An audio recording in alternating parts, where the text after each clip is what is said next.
Hey guys, it's Charlie, and today is day 10 of my 30 videos in 30 days on informational videos on working, teaching, and living abroad. Actually, I thought yesterday was day 8, but it was day 9, so the days are going by really fast. So thank you for all the people who have submitted questions already to my website. I had a few questions that I could have done today, but I wasn't really inspired to talk about those topics, so I told my best friend about my situation, and she was like, how about you just do a video on why being a vegetarian is better while traveling because it's cheaper. And I was like, that's a really good idea. So today's video is about why being a vegetarian while traveling is a lot cheaper and it is kind of better for your travels.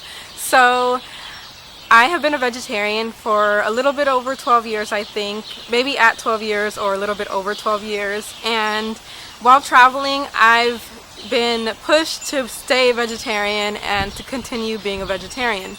I love my lifestyle. I feel amazing. I have really good energy all the time. And yeah, so those are some benefits of why I have stayed vegetarian. But while traveling, I have reaped the benefits because a lot of places have tons of fruit and a lot of it is really cheap.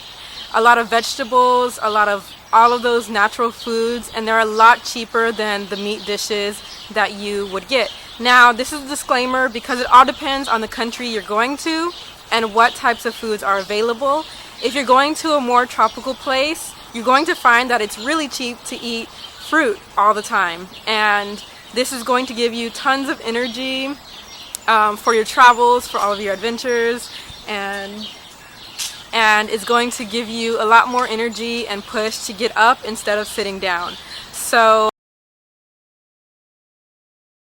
in Mexico, I was eating with a friend on the beach, actually my friend and his family, and I told the waitress that I was a vegetarian, and so she brought me out a bean and rice dish, and it had some fruit on the side also. So I ate the fruit first, and then I ate my beans and rice. And when it was time to pay, she actually told me that she wasn't charging me for the meal, and so I had a completely free meal just because I was a vegetarian. And everyone else had to pay, obviously, because they had meat on their plate. So I thought that was a really cool thing, that just because I didn't eat meat, my whole meal was free, which I love beans and rice. She probably thought it was like torture for me or something, but I love beans and rice, and fruit, of course. I love fruit. And eating as a vegetarian has given me so much energy because the food digests so easily, so naturally, and very quickly. Oh, by the way, the other day I hiked 11.8 miles on lettuce, bananas, and apples, and I had so much energy to get up and down the mountain. So yeah, I hope that this is a motivation for you guys to try it and see how you feel.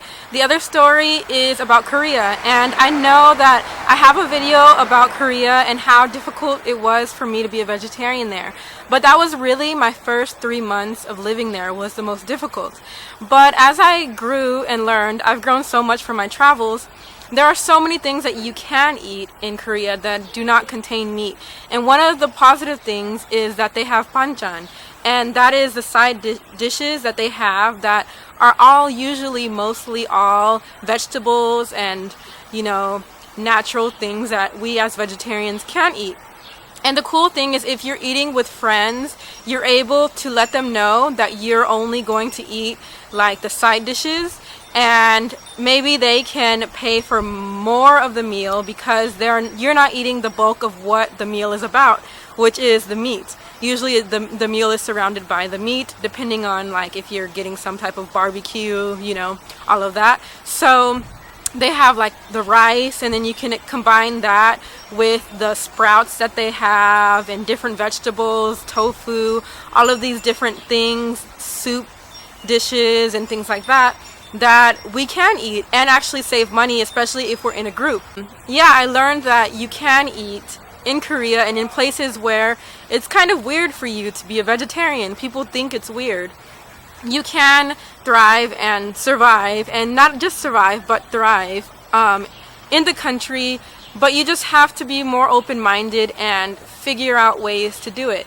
So yeah, that's one of my stories on Korea and how I see how I've grown by being a vegetarian abroad. I'm looking forward to going back because I know that I've grown so much since I've been there that I'm really looking forward to seeing it through another lens and going through the challenges that I went through, but with different eyes, you know, different lens. So it gives you really good energy for the things that you need to do. And the good thing is that you can eat all the time without having to worry about your weight and all of that crazy stuff. So and still have energy to do the things you need to do, and a lot more energy than when you're eating a heavy meat meal. That just makes you want to sleep afterwards because it takes hours to digest, and fruit goes through you so fast. So yeah, you save so much money also because fruit is usually a lot cheaper depending on where you are, but I save so much money as a vegetarian, and also in the long run with my health. Fruit and natural foods from the earth have so many healing benefits.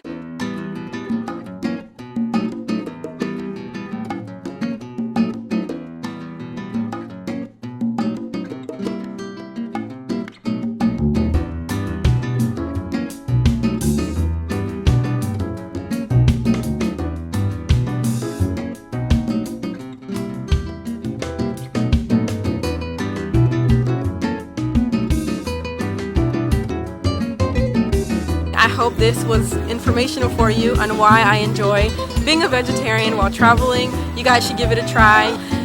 Natural foods have so many healing benefits, and I would hate for you guys to miss out on them. So even if you're not trying to go 100% vegetarian or vegan, you can at least try and incorporate one meal a day, all natural and all raw. So yeah, thank you guys for watching, and I'll see you later. Bye.